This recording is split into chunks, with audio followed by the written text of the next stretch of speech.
Today, Indonesia is nearer than ever before to meeting the sustainable development goals of ending extreme poverty and hunger. Indonesia is prepared to deploy 20,000 or even more of our sons and daughters to help secure peace in Gaza or elsewhere. Hello Technolovers. Presiden Prabowo Subianto kembali menegaskan posisi Indonesia sebagai salah satu negara yang sangat serius dalam menjaga perdamaian dunia. Dalam pidatonya di Sidang Umum Perserikatan Bangsa-Bangsa atau PBB, ia menyampaikan bahwa Indonesia bukan hanya berbicara soal idealisme, melainkan benar-benar hadir dengan kontribusi nyata. Prabowo menekankan bahwa Indonesia merupakan salah satu penyumbang terbesar pasukan penjaga perdamaian PBB. Pidato itu ia sampaikan dalam bahasa Inggris dengan penuh keyakinan dari mimbar sidang umum. Prabowo mengingatkan dunia bahwa perdamaian tidak mungkin terwujud hanya lewat kata-kata indah atau janji kosong. Perdamaian membutuhkan tindakan nyata dan tindakan itu salah satunya diwujudkan lewat pergerakan pasukan di lapangan. Kata-katanya pun terekam dan disiarkan langsung melalui kanal resmi United Nations di YouTube pada Selasa 23 September 2025. Indonesia saat ini tercatat sebagai salah satu penyumbang terbesar untuk pasukan penjaga perdamaian Perserikatan Bangsa-Bangsa. Kami percaya pada peran penting PBB dan kami akan terus mengabdi. Dimanapun dunia membutuhkan penjaga, kami siap hadir bukan sekedar dengan kata-kata, melainkan dengan pasukan yang benar-benar siap menjalankan misi, ujar Prabowo lantang. We must reject this doctrine. The United Nations exist to reject this doctrine.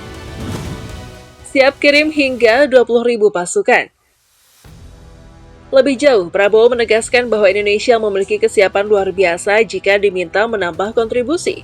Bahkan dia menyatakan dengan tegas bahwa Indonesia siap mengirim hingga 20.000 pasukan perdamaian, terdiri dari putra-putri terbaik bangsa, untuk menjaga kedamaian di berbagai titik konflik dunia.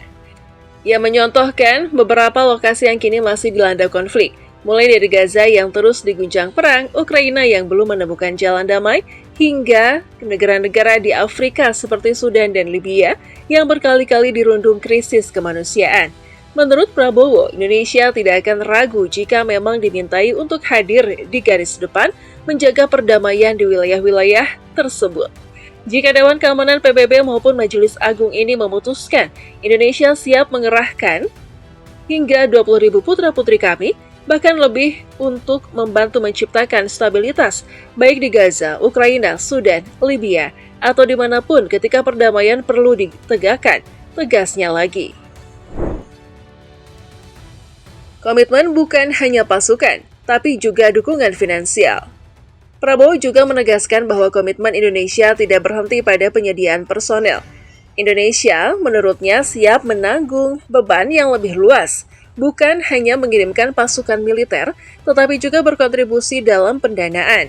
Hal ini menunjukkan bahwa Indonesia tidak hanya hadir secara fisik, tetapi juga ikut menopang operasional misi perdamaian PBB yang memang membutuhkan biaya sangat besar. Indonesia siap, kami akan memikul beban kami. Tidak hanya dengan mengirimkan putra-putri terbaik bangsa, tetapi juga dengan memberikan dukungan finansial demi memastikan misi besar PBB untuk mewujudkan perdamaian benar-benar berjalan dengan baik, pungkas Prabowo. Sejarah panjang pasukan perdamaian Indonesia. Ucapan Prabowo bukanlah klaim kosong. Indonesia memang punya catatan panjang dan membanggakan dalam misi perdamaian dunia di bawah bendera PBB. Sejak tahun 1957, ketika Indonesia pertama kali mengirimkan pasukan ke Mesir dalam misi United Nations Emergency Force, peran prajurit Indonesia selalu diakui dunia. Dari situlah kemudian tradisi pengiriman pasukan perdamaian terus berlanjut dan berkembang. Kini, Indonesia tercatat sebagai salah satu dari 10 besar negara kontributor pasukan perdamaian PBB. Ribuan prajurit TNI dan Polri setiap tahun dikirim untuk bergabung dalam berbagai misi. Mereka bertugas di tempat-tempat rawan konflik seperti Lebanon, Republik Demokratik Kongo, Sudan Selatan, hingga Republik Afrika Tengah. Jumlah personil yang aktif saat ini mencapai lebih dari 2.700 orang, menjadikan Indonesia sebagai penyumbang terbesar dari kawasan Asia Tenggara.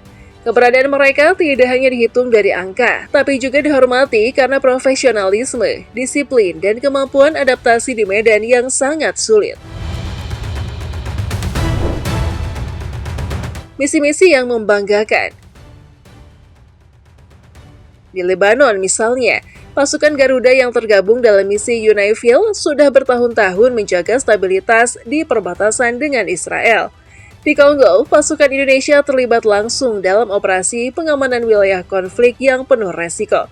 Bahkan dalam beberapa kasus, prajurit Indonesia mendapat apresiasi karena berhasil melindungi warga sipil dari serangan kelompok bersenjata. Selain itu, Indonesia juga dikenal memiliki satuan khusus yang dikirim ke misi perdamaian, seperti pasukan mekanis dengan kendaraan tempur, pasukan Zeni untuk membangun infrastruktur, hingga tenaga medis yang melayani masyarakat di daerah konflik. Dengan kata lain, kontribusi Indonesia bukan hanya sekedar menjaga senjata, tetapi juga membangun, melindungi, dan mengobati. Reputasi pasukan Garuda di mata dunia. Pasukan Garuda, sebutan untuk prajurit perdamaian Indonesia, memiliki reputasi yang cukup harum di mata dunia. Banyak negara mengakui bahwa prajurit Indonesia dikenal ramah, mudah berinteraksi dengan masyarakat lokal, namun tetap tegas dalam menjalankan mandat PBB. Kombinasi sikap humanis dan ketegasan inilah yang membuat mereka disegani, baik oleh masyarakat setempat maupun pihak-pihak yang berkonflik. Tidak sedikit pula prajurit Indonesia yang mendapatkan penghargaan dari PBB karena keberanian dan dedikasi mereka di lapangan.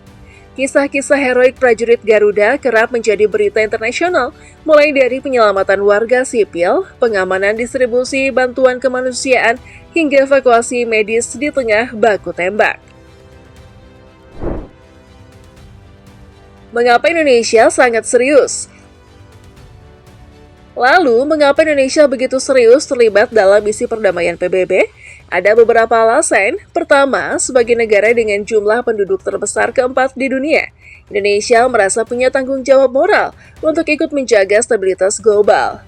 Kedua, keterlibatan ini sejalan dengan amanat konstitusi yang menegaskan bahwa politik luar negeri Indonesia adalah bebas aktif, bebas menentukan sikap sendiri, aktif berperan dalam perdamaian dunia. Selain itu, pengalaman di lapangan juga memberi manfaat besar bagi prajurit Indonesia. Mereka tidak hanya belajar tentang medan operasi internasional, tetapi juga memperkuat hubungan diplomatik dengan banyak negara. Dengan demikian, setiap kontribusi pasukan perdamaian sesungguhnya juga menjadi investasi jangka panjang bagi posisi Indonesia di panggung internasional. Pidato Prabowo di sidang umum PBB tahun 2025 menjadi penegasan bahwa Indonesia siap melangkah lebih jauh dalam menjaga perdamaian dunia, bukan hanya dengan retorika, tapi dengan janji nyata, mengirimkan hingga puluhan ribu pasukan, bahkan ikut menanggung beban finansial demi misi bersama. Dengan sejarah panjang pasukan Garuda, dengan reputasi yang sudah diakui internasional, serta dengan kesiapan politik dan militer yang matang, Indonesia ingin menunjukkan bahwa ia bukan sekedar penonton dalam konflik dunia. Indonesia hadir sebagai bagian dari solusi. Pada akhirnya, komitmen itu bukan hanya mencerminkan kekuatan militer, tetapi juga nilai luhur bangsa Indonesia. Meyakini bahwa perdamaian adalah hak setiap manusia, dan menjaga perdamaian adalah tugas kemanusiaan yang tidak mengenal batas negara.